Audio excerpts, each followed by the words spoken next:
আজকে আপনাদেরকে একজন সেলসম্যানের গল্প শোনাচ্ছি। নাম হচ্ছে অ্যালেক্স।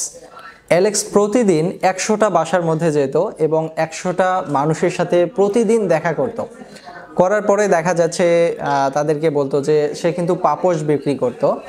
তো সবাইকে বলতো যে আপনার পাপোশ লাগবে কিনা, আপনার পাপোশ লাগবে কিনা, যে আপনার এরকম পাপোশ, আমি খুব সুন্দর পাপোশ নিয়ে আছি, এটা নিয়ে আছি, ওটা নিয়ে আছি। তো সবাই আসলে তাকে দেখে খুবই বিরক্ত হইতো এবং দেখা যায় যে যখনই তাকে দূর থেকে দেখতো আসার আগেই দরজা বন্ধ করে দিত এবং অনেকে যখন জিজ্ঞেস করতো লাগবে না বলে ফিরাই দিত এবং রিজেকশন ছিল 100 জনের মধ্যে 100 জনই তাকে রিজেক্ট করে দিত। তো অ্যালেক্স আসলে প্রচণ্ড ডেডিকেটেড ছিল, প্রচণ্ড নিবেদিত একজন মানুষ ছিল সেলসের বিষয়ে। সে প্রবলেম খুঁজলো যে আসলে কেন সবাই কেন রিজেক্ট করতেছে তাকে। সে আসলে তার ভুলটা ধরতে পারলো যে তার ভুল ছিল যে কাস্টমারকে এমনভাবে প্রশ্ন করতেছে, এমনভাবে প্রোডাক্ট অ্যাপ্রোচ করতেছে। যে অ্যালেক্স যখন তার ভুলটা বুঝতে পারলো সে তখন আলাদা একটা টেকনিক ফলো করলো। সে কি করলো, কাস্টমারদের দরজার সামনে না দাঁড়িয়ে জাস্ট বাসার ভেতরে প্রবেশ করার চেষ্টা করলো।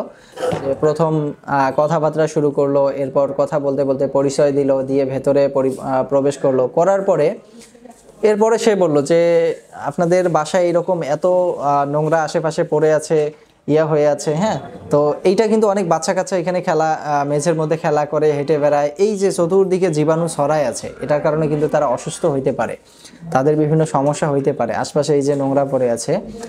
তো এইটা আপনি চাইলে কিন্তু সমাধান করতে পারেন। আপনারা আমার এই যে পাপোশটা আছে, এই পাপোশটা আপনারা জাস্ট ওখানে রেখে দিবেন। যখনই কেউ ভেতরে প্রবেশ করবে ওখানে পাটা মুছে এরপরে প্রবেশ করবে, তাহলে এই যে চতুর্দিকের ময়লা, এই ময়লাগুলো আর চতুর্দিকে ছড়াবে না। বাচ্চা কাচ্চা যদি সবখানে দৌড়াদৌড়ি করেও বেড়ায় তারপরও জীবাণু তাদেরকে লাগবে না, কারণ সবগুলো ময়লা আপনি এক জায়গায় রেখে দিলেন।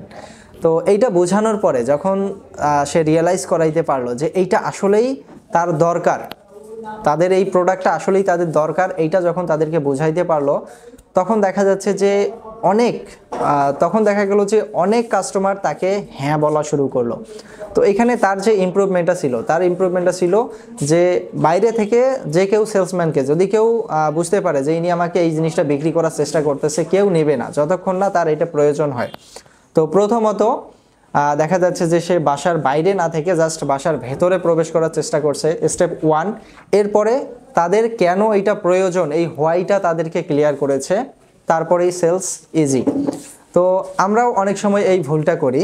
আমরা কোথায় ভুলটা করি এই গল্পটার মাধ্যমে আমরা নেক্সটে দেখাবো। আমাদের কাছে বেশ কিছু কাস্টমারের লিস্ট রয়েছে। এখন কাস্টমারের বাসার সামনে গিয়ে আমাদেরকে বলা লাগে না যে আপনার এইটা লাগবে কিনা, ওইটা লাগবে কিনা। এখন যেহেতু অনলাইনের যুগ, অনলাইনে কাজ করার একটা বড় অপরচুনিটি সৃষ্টি হয়েছে, তো এই ক্ষেত্রে আমরা ঘরে বসে থেকে এই কাজগুলো করতে পারি। তো আমাদের এখানে যে লিস্টগুলো আছে, এই লিস্টগুলো ঠিক ওই একইভাবে আপনি চিন্তা করেন, যখন আমরা কোনো কাস্টমারকে কল দিচ্ছি আমরা কিন্তু জাস্ট তার বাসার বাইরে থেকে কথা বলতেছি।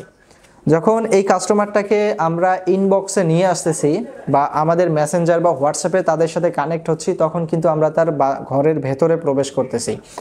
তো এখানে দেখেন কিছু কাস্টমারের নাম আছে, নাম্বার আছে, ঠিকানা আছে এবং এখানে কত টাকার অর্ডার করেছিল এটা লেখা আছে, আর কোন ডেটে অর্ডার করেছিল এটাও লেখা আছে আমাদের এই কলামগুলোতে। তো একটা কাস্টমারের মোটামুটি বেশ কিছু যেগুলো ডিটেলস আমাদের দরকার এগুলো সবগুলো নোট ডাউন করা আছে এবং এই কাস্টমারগুলো আমাদের কাছ থেকে পূর্বেও সার্ভিস নিয়েছিল।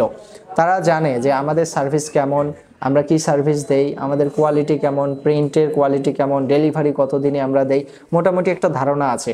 তো আমরা ফার্স্ট কল দিচ্ছি মানে তাদের সাথে আমরা তাদের সাথে আমরা একটা কানেকশন তৈরি করতেছি। একজন কাস্টমার সাপোর্ট এজেন্ট পুরো কোম্পানিটাকেই রিপ্রেজেন্ট করে। সেটা কিভাবে, তার কথাবার্তা, তার বোঝানোর ধরন, সে একটা প্রবলেম দেখাইলে কিভাবে সলভ করতেছে, এই পুরো বিষয়টা রিপ্রেজেন্ট করে যে কোম্পানিটা কেমন। এক্ষেত্রে আপনার কথা বলার দক্ষতা, আপনার বোঝানোর দক্ষতা এটা বেস্ট হতে হবে। তো ধরেন যে আমি একজন কাস্টমারকে কল দিলাম, দিয়ে বললাম যে এখানে লেখা আছে যে আরমান স্যার বলছেন।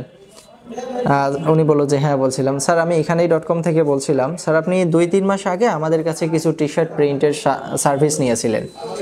উনি হয়তো মনে করতে পারবে অথবা পারবে না। তো বলবেন স্যার আমাদের কাছ থেকে আপনি যে টি শার্ট প্রিন্টের সার্ভিসগুলো নিয়েছিলেন এটা আপনার প্রিন্টগুলো কেমন লেগেছিল। আমরা কয়েকটা প্রশ্ন করতে পারি যে স্যার টি শার্টগুলো কেমন ছিল, প্রিন্ট কেমন ছিল, অথবা ডেলিভারিটা কি স্যার ঠিক সময়ে পেয়েছিলেন, স্যার আমাদের সার্ভিসটা কেমন ছিল, এই ধরনের কয়েকটা প্রশ্ন করতে পারি। সবথেকে সেফ অপশন হচ্ছে আপনি তাকে জিজ্ঞেস করেন যে স্যার আমাদের যে টি শার্টগুলো নিয়েছিলেন এটার প্রিন্ট কি আপনার পছন্দ হয়েছিল, প্রিন্ট ঠিকঠাক মতো ছিল।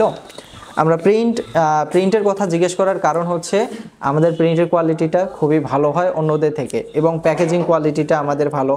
তো অনেক সময় আমরা কাপড়ের কথাটা বলি না যে স্যার কাপড়গুলো আপনার পছন্দ হয়েছিল বা টি শার্টগুলোর কোয়ালিটি ঠিক ছিল, এটা বলি না এই জন্য যে এক একজনের পছন্দ এক এক রকম, কারো এইটা কোয়ালিটি পছন্দ, কারো ওইটা পছন্দ।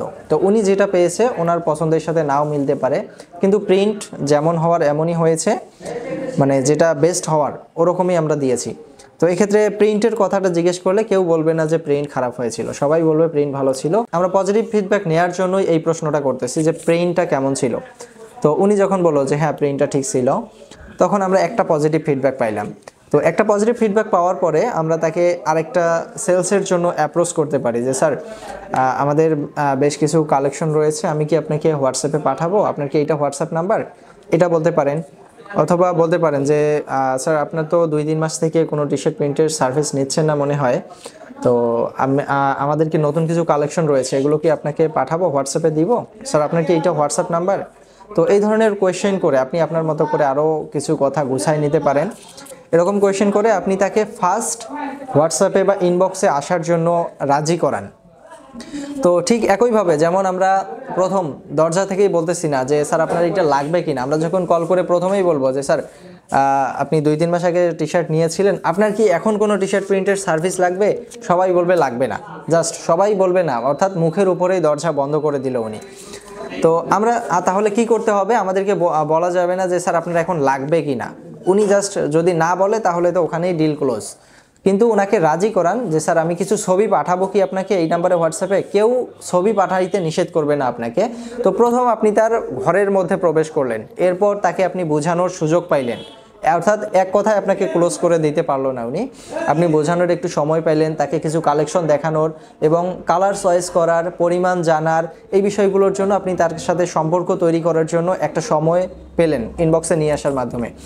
তো প্রথম তাকে অ্যাপ্রোচ করেন যে স্যার আমি এই কালেকশনগুলো আপনাকে হোয়াটসঅ্যাপে পাঠাচ্ছি। যখন পাঠাইলেন দেখলেন যে কতজন রিপ্লাই দিল আপনাদেরকে, যারা দিল তাদেরকে আপনি দেখা যায় সেকেন্ড আরেকটা কল করে কত পিস নেবে, ডিজাইনটা আগের মতোই হবে কিনা বা ডিজাইনে চেঞ্জ আছে কিনা, এখন কোন ঠিকানায় বিল করে দিবেন, এই বিষয়ে বিভিন্ন প্রশ্ন করে করে তার কাছ থেকে আপনি বিভিন্ন তথ্য নিয়ে বিল করা পর্যন্ত আগাইতে পারেন। তো সাধারণত আমরা যখন কাস্টমারের কাছ থেকে ফিডব্যাক নিব তখন 4 থেকে 5টার মতো প্রবলেম সামনে আসতে পারে। যেমন হচ্ছে যে আপনাদের কাপড় কোয়ালিটি আমার পছন্দ হয়নি, বলতেই পারে। 100 জনের মধ্যে হয়তো 5 জন বলতেই পারে, হয়তো 100 জন 95 জনের ভালো লেগেছিল, 5 জনের খারাপ লেগেছে। আবার কেউ বলতে পারে আমার প্রিন্ট পছন্দ হয়নি, কেউ বলবে যে সঠিক সময়ে ডেলিভারি পাইনি, লেট করে দিয়েছেন। আবার কেউ বলতে পারে যে আমার সাইজগুলো ঠিক মতো দিতে পারেননি, আমার সাইজে ছোট হচ্ছে, বড় হচ্ছে, বিভিন্ন সমস্যা। যখনই একটা সমস্যা আসতেছে তখন ফার্স্ট আপনি ওই প্রবলেমটার সমাধান করে দেন তাকে। ধরেন যে উনি বলল যে স্যার আমরা যখন জিজ্ঞেস করলাম সার্ভিস কেমন হয়েছিল, উনি বলল যে আপনাদের ডেলিভারিটা অনেক লেট হয়েছিল। তো প্রথমে এটা সমাধান করেন। তো প্রথমে এটার আপনি সমাধান করেন। সেটা কিভাবে? স্যার আমরা সাধারণত 5 থেকে 7 দিনের মধ্যেই ডেলিভারি দিয়ে থাকি, কিন্তু হয়তো কোনো সমস্যার কারণে আমাদের ডেলিভারিটা দিতে একটু লেট হয়েছিল। তবে নেক্সট টাইম স্যার আপনি যেহেতু সমস্যাটার কথা আমাদেরকে জানালেন, আমরা অবশ্যই এটা সমাধান করব যাতে আপনারা নেক্সট টাইম আপনারা এই ধরনের সমস্যার মধ্যে না পড়েন। তো এই যে একটা সমাধান দিলেন, নেক্সট তাকে বলেন যে স্যার আপনি অনেকদিন থেকেই টি শার্ট প্রিন্ট করাচ্ছেন না, এখন কি কোনো টি শার্ট প্রিন্টের সার্ভিস লাগবে আপনার, আমি কি বেশ কিছু কালেকশন আপনাকে পাঠাবো। তো এখানে দেখেন আমি যদি বলতাম এখানে যে স্যার এখন কি টি শার্ট প্রিন্টের সার্ভিস লাগবে, উনি বলতো না অথবা হ্যাঁ। কেউ হ্যাঁ বলবে এটার আশা করা বাদ দেন, কারণ কেউ বলবে না যে লাগবে এখন, সবাই বলবে যে না পরে জানাবো, এখন লাগবে না, কয়েকদিন পরে নিব, সপ্তাহখানিক পরে, মাসখানিক পরে। তখন আপনি তাকে এটা বলতে পারেন স্যার আমাদের নতুন কিছু কালেকশন রয়েছে, আমি কি আপনাকে হোয়াটসঅ্যাপে ছবিগুলো পাঠাবো। যদি হোয়াটসঅ্যাপে ছবি পাঠাতে চান আমার মনে হয় না কেউ না বলবে, বেশিরভাগ মানুষই আপনাকে হ্যাঁ বলবে। তো এখানে আপনি সুযোগ পাচ্ছেন তার সাথে কনভারসেশনটা আগানোর। এরপরে আপনি কত পিস নেবে, কোন ঠিকানায় নেবে, ডিজাইন কি হবে, এই বিষয়গুলো জেনে এরপরে তাকে বিল করতে পারেন। তো আরও হতে পারে এরপর আরও যেটা মেজর সমস্যা হতে পারে যে উনি হচ্ছে কাপড়টা কোয়ালিটি ভালো পায়নি। তো আপনি তাকে জিজ্ঞেস করেন, প্রশ্ন করেন যে স্যার আপনি গোল গলা নিয়েছিলেন নাকি কলারওয়ালাটা নিয়েছিলেন। যে গোল গলা নিয়ে থাকে আপনি বলেন যে স্যার আমাদের কলারওয়ালা টি শার্টের মধ্যে কিছু ভালো কালেকশন রয়েছে, আমি দেখাবো কি আপনাকে হোয়াটসঅ্যাপে, অথবা গোল গলার মধ্যেও কিছু ভালো কোয়ালিটি আছে, হয়তো উনি নর্মাল কোয়ালিটির মধ্যে নিয়েছিল কম দামেরগুলো। তো আপনি তাকে জিজ্ঞেস করতে পারেন যে স্যার আমাদের ভালো মানের কিছু কালেকশন রয়েছে, আমি কি আপনাকে হোয়াটসঅ্যাপ ছবিগুলো পাঠাবো। তখন আপনি তাকে আরেকটা ভালো কোয়ালিটির ছবি দেন, এরপরে দেখা যাচ্ছে যে তার সাথে কনভারসেশন আগায়, এরপরে বিলে যান। একটা ডিল ক্লোজ করার আগে আপনাকে 7 থেকে 8টা ফলো আপ করতে হবে। দেখা যাচ্ছে যে আপনার কাস্টমারকে কল দিতে হবে বেশ কয়েকবার, এরপর হোয়াটসঅ্যাপে তাকে নিজে থেকেই নক দিতে হবে বেশ কয়েকবার। একটা ডিল এমন হতে পারে যে আজকে হচ্ছে না, কাল হচ্ছে না, সপ্তাহখানিক পরে বা মাসখানিক পরে। এমনকি কিছু কোম্পানি আছে যাদের ডিল ক্লোজ হয়েছে বছর খানিক পরে, অর্থাৎ আজকে হয়তো তাদের সাথে একটা বিষয়ে কথা হয়েছে, নেক্সট টাইম 15 দিন বা 10 দিন পরে হয়তো আরেকবার একটা কল গিয়েছে তাদের কাছে। এরপরে একটা সময় পর্যায়ে গিয়ে যখন তাদের সার্ভিসটা লেগেছে বা যখন তারা একটু অ্যাওয়্যার হয়েছে না এনারা রিয়েল সার্ভিস দিচ্ছে, একটা নির্দিষ্ট টাইম পিরিয়ড পরে কিন্তু কাস্টমারে কনভার্ট হচ্ছে উনি। ঠিক আমাদেরকে এখানে ডেডিকেটেড হতে হবে, সেলসের বিষয়ে লেগে থাকা এই গুণটা আমাদের মধ্যে থাকতে হবে, রিজেকশনটা মেনে নিতে হবে।